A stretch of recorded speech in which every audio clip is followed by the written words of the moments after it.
Hi everyone. मेरा नाम है भावना गुप्ता और मैंने अपने सोशल मीडिया पे एक स्टोरी अपलोड करी थी जिसमें मैंने वेट ट्रेनिंग के अंडर ये दो टर्म्स मेंशन कर दिए थे, follicular phase and luteal phase.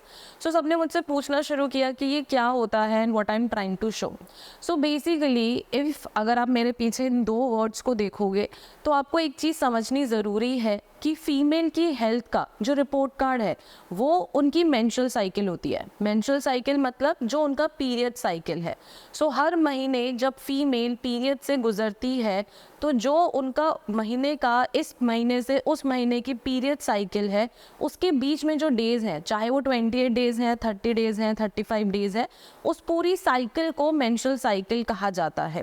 तो इस साइकिल को ध्यान में रखना बहुत ज़रूरी है जब भी आप अपना वर्कआउट या डाइट प्लान करते हो, बिकॉज फीमेल्स की बॉडी में जो हॉर्मोन्स है वो इसी फेस के अकॉर्डिंग चेंज होते हैं ताकि बॉडी का जो हार्मनी है, जो हार्मोनल हार्मनी है, वो ठीक से बना रहे। तो अगर मैं ये फेजेस आपको ब्रीफ में एक्सप्लेन करूं तो ये एक पिक्चर है जो आपको आइडिया देगा कि बेसिकली जहाँ पे अगर हम डे 1 मान लें, जहाँ पे पीरियड साइकिल स्टार्ट हुआ है, ब्लीडिंग स्टार्ट हुआ है, तो यहाँ से जो शुरू के 10 से 12 दिन होते हैं उसमें फॉलिकुलर फेज को कंसिडर किया जाता है। फॉलिकुलर फेज वो फेज है जहाँ पे आपकी बॉडी के जो हॉर्मोन्स हैं वो आपकी स्ट्रेंथ को सपोर्ट करते हैं, बेटर मेटाबॉलिज्म देते हैं, बेटर एनर्जी प्रोडक्शन देते हैं, इंसुलिन सेंसिटिविटी बेटर होती है, जिसकी वजह से आपका जो वेट लिफ्टिंग कैपेसिटी है वो ज़्यादा होता है। तो अगर आप हैवी लिफ्ट वर्कआउट करना चाहते हो, HIIT वर्कआउट करना चाहते हो, कोई PR अचीव करना चाहते हो, तो ये वाला जो फेज़ है ये आपके ओवरऑल मेटाबॉलिज्म को बेटर रखता है, तो आप बेटर लिफ्ट कर पाते हो। तो आपका जो लिफ्टिंग कैपेसिटी है वो मैक्सिमम होगा without any extra requirement of rest. लेकिन धीरे धीरे फॉलिकुलर फेज से आगे बढ़ते बढ़ते जब हम ओव्यूलेशन फेज पे जाते हैं तो ओव्यूलेशन फेज वो फेज है जहाँ पे फीमेल की बॉडी में एग धीरे धीरे मैच्योर होना स्टार्ट होता है। तो यहाँ पे प्रेगनेंसी एंड कंसीविंग के जो चांसेस हैं वो सबसे ज़्यादा होते हैं। लेकिन अगर यहाँ पे प्रेगनेंसी सेट इन नहीं हुई तो धीरे धीरे यहाँ से बॉडी लास्ट फेज में चली जाती है, which is a luteal phase. इस फेज़ में बॉडी का मेटाबॉलिज्म थोड़ा सा स्लो होता है, फैटीग ज़्यादा होता है, बॉडी में रेस्ट और रिलैक्सेशन की रिक्वायरमेंट ज़्यादा होती है, रिकवरी की रिक्वायरमेंट ज़्यादा होती है, आपको क्रेविंग ज़्यादा होगी। तो इस हिसाब से आपका जो वर्कआउट है उसमें एरोबिक ट्रेनिंग ज़्यादा होनी चाहिए, रेस्ट रिकवरी के लिए सही से ब्रेक्स होने ज़रूरी हैं ताकि बॉडी की जो रिपेयर है वो बेटर हो सके। तो इवेंचुअली आपका जो भी गोल है, चाहे आप फैट लॉस करना चाहते हो, आप मसल गेन करना चाहते हो, आप अपना फिटनेस गोल अचीव करना चाहते हो, तो आपकी जो डाइट और आपका जो वर्कआउट है वो आपकी मेंस्ट्रुअल साइकिल के साथ सिंक्रोनाइज्ड होना बहुत ज़रूरी है।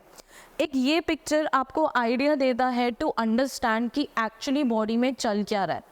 फीमेल बॉडी में एक हार्मनी होती है हॉर्मोन्स की, जिसमें एस्ट्रोजन, प्रोजेस्टेरॉन, टेस्टोस्टेरॉन, ये सारी बॉडी हार्मनी से काम करती है ताकि जो ओवरऑल मेटाबॉलिज्म है, एनर्जी प्रोडक्शन है, बॉडी में जो फीमेल का रिप्रोडक्टिव सिस्टम है वो ठीक से चलता रहे। तो जैसा आप इस पिक्चर में नोटिस करोगे, इनिशियल फेज में आपका जो बॉडी टेम्परेचर है वो हल्का सा लोअर साइड पे है, जहाँ पे ल्यूटियल फेस पे जाते जाते ये टेम्परेचर बढ़ जाता है तो आपको स्वेटिंग ज़्यादा होगी, गर्मी ज़्यादा लगेगी। तो ऐसे में अगर आप अपने वर्कआउट के बीच में रेस्ट टाइम थोड़ा ज़्यादा प्लान करोगे तो आप अपने वर्कआउट को इफ़ेक्टिवली मैनेज कर पाओगे।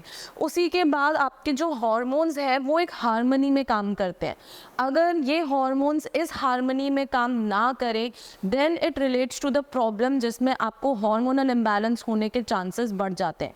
जैसे आजकल फीमेल्स में आप PCOD देखोगे, हाइपोथायरॉयड देखोगे, जो ये लाइफस्टाइल डिसऑर्डर्स होते हैं ये होने के चांसेस बढ़ जाते हैं। प्लस बॉडी में जो आपकी ओवरऑल ओवम साइकिल है, यानी कि एग मैच्योर होने का जो प्रोसेस है, उसमें भी हिंड्रेंस आने के चांसेस बढ़ जाते हैं। इसीलिए अपने हॉर्मोन्स पे फोकस करना बहुत ज़रूरी है और अपने हॉर्मोन्स पे आप तभी फोकस कर पाओगे जब आपका डाइट और वर्कआउट ऑन पॉइंट होगा। आई एम नॉट सेइंग कि आप पीरियड्स में वर्कआउट मत करो या आप अपना वर्कआउट एंटायरली चेंज कर दो, बट आपकी जो भी डाइट है, जो भी आपका वर्कआउट है, वो आपकी मेंस्ट्रुअल साइकिल के अकॉर्डिंग सिंक्रोनाइज्ड होना बहुत ज़रूरी है ताकि आप अपने रिजल्ट्स को ऑप्टिमाइज़ कर सको। एंड द की फीचर है is to listen your body.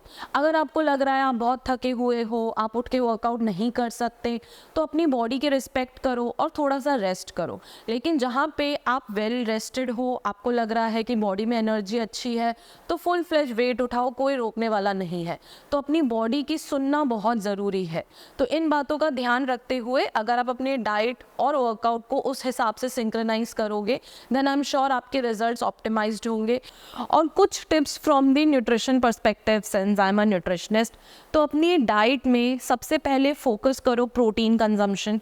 अगर आप अपने मेटाबॉलिज्म को इम्प्रूव करना चाहते हो, आप चाहते हो कि आप पूरा महीना अकॉर्डिंगली सेम वेट लिफ्ट करते रहो, तो प्रोटीन कंजम्पशन पे ध्यान रखना बहुत ज़रूरी है, बिकॉज प्रोटीन ही आपके मसल को रिकवरी रिपेयर करने में हेल्प करता है। दूसरा, कार्ब्स कंजम्पशन। हमें बहुत बार ऐसा लगता है कि अरे मुझे पतला होना है तो कार्ब्स कम कर दो, अरे मुझे कोई भी गोल अचीव करना है तो कार्ब्स कम कर दो।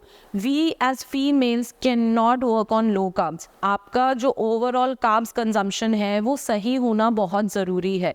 तो अपनी डाइट को एनालाइज करो, कॉम्प्लेक्स कार्ब्स ऐड करो, फ्रूट्स, वेजिटेबल, होल ग्रेन्स। इस पर्टिकुलर कार्ब्स पोर्शन को प्रोटीन के साथ कंबाइन करने की कोशिश करो, ताकि आपका जो इंसुलिन स्पाइक है, ग्लूकोज स्पाइक है, आप उसे मैनेज कर पाओगे।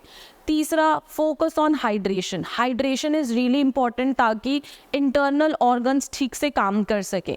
तो आपका जो ओवरऑल हाइड्रेशन है वो सही होना बहुत ज़रूरी है। तो अपना जो ओवरऑल आपका वाटर कंजम्पशन है, इलेक्ट्रोलाइट कंजम्पशन है, उस पर ज़रूर ध्यान रखो, बिकॉज इलेक्ट्रोलाइट्स ही आपको वाटर होल्ड करने में हेल्प करेंगे, ताकि आपका इंटरनल सिस्टम ठीक से काम करता रहे। बिकॉज जैसे जैसे आप ल्यूटियल फेज की तरफ जाओगे, आपको गर्मी ज़्यादा लगेगी, स्वेटिंग ज़्यादा होगा, तो हाइड्रेशन पे ध्यान रखना बहुत ज़रूरी है। अगर आपको ज़रूरत लगे तो आप कोकोनट वाटर जैसी चीज़ें भी ऐड कर सकते हो। Then focus on sleep. Sleep is really important for your recovery, repair, immunity. अगर आप अपने 7 से 8 घंटे की नींद पूरी नहीं कर रहे हो, तो आपकी धीरे धीरे इम्यूनिटी तो वीक होगी, लेकिन मसल ब्रेकडाउन के चांसेस भी ज़्यादा रहेंगे। तो हमेशा कोशिश करो कि जब भी आप अपना वर्कआउट प्लान करो, जिस दिन आपको लिफ्टिंग करना है, जब आप वेट ट्रेनिंग करना चाहते हो, तो इवेंचुअली आपका जो ओवरऑल रेस्ट है वो बेटर हो। These are just the few tips, और इलैबोरेटेड क्वेश्चंस के लिए आप मुझे रीच आउट कर सकते हो। Thank you.